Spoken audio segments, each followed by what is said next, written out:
So, whenever you're ready. All right, so bridge design project. So we first started out with some assumptions. We assumed that the river bottom was parabolic. We know that's not like correct, but it gave us a good estimate of how big the side pillars were going to be. And then for all the calculations, we always rounded up to make sure the bridge was more secure than even more than like halfway to the minimum.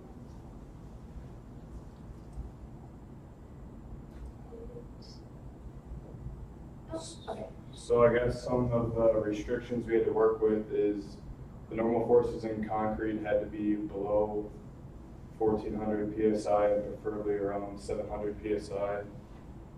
And the normal force of steel must be below 28,000 psi and preferably around 14,000 psi. We got these numbers from similar to how the other group did, is to just factor in the twofold factor of safety.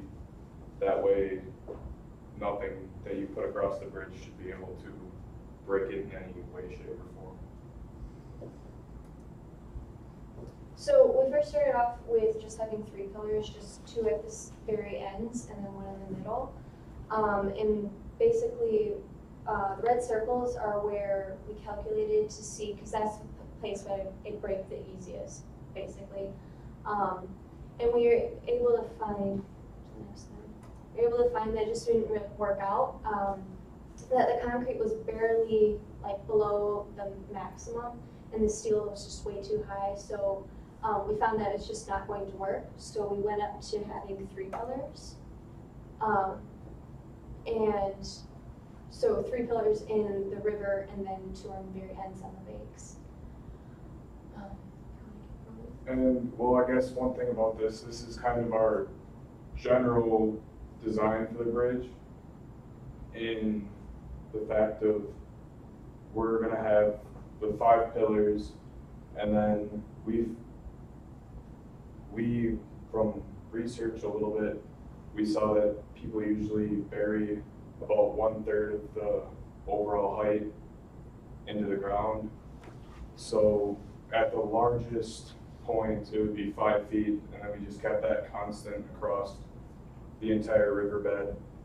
But the overall heights of each of the pillars will change depending on what the actual riverbed is. We're just assuming bury it 5 feet below the surface. Do you guys have the shape of these pillars? Is that coming up? Okay. Sorry. So this is a side view of the pillar. So we did not do like 2 circles. We just did a big, it's almost a rectangle, but so we would have the pillar go all the way across the bridge. So it'd be supported all the way across. So basically like their footings Yeah. hold all the way up. Mm-hmm. And so we decided to put half circles on the very ends just for water flow and just maybe reduce cost a little bit, but we found that cost wasn't a huge thing with the price point we were given. But so, all right, so our calculations for this one, so the red circles are where it'd be the weakest, and so we did our calculations for each of those. So we're starting out with that first circle right there.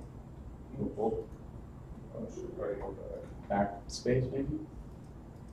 Yeah, so that's our first circle. We found that one was going to have the highest moment force, which would have been, that one's the weakest.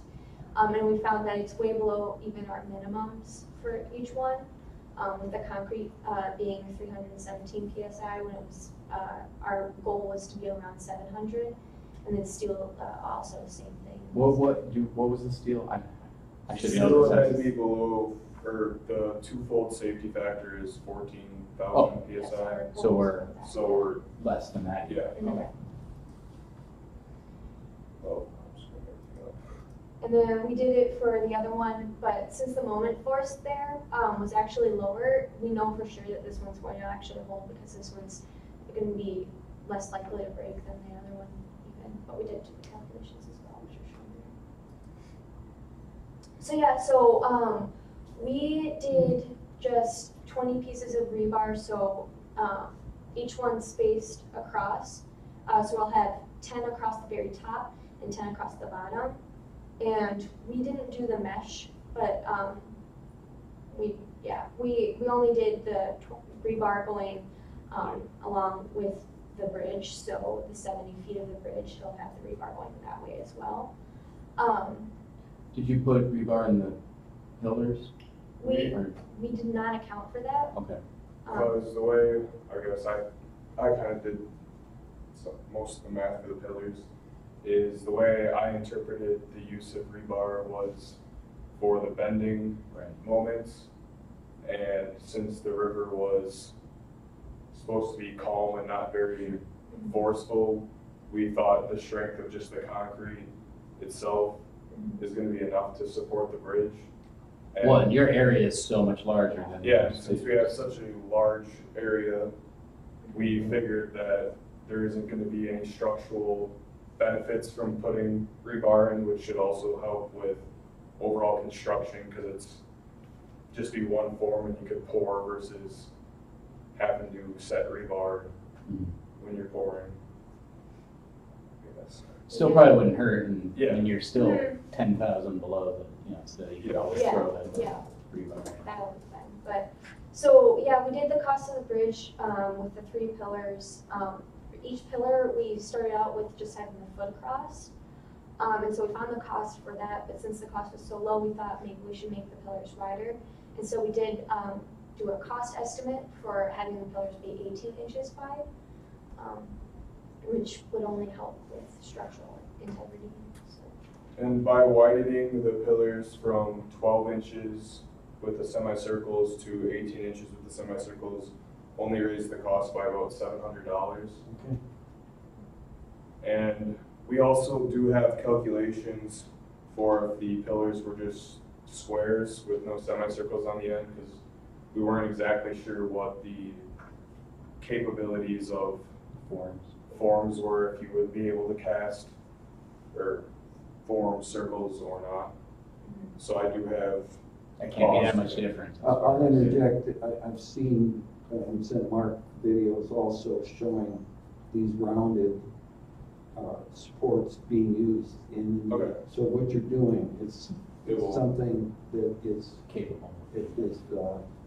is already achieved. Good. That's always a good thing.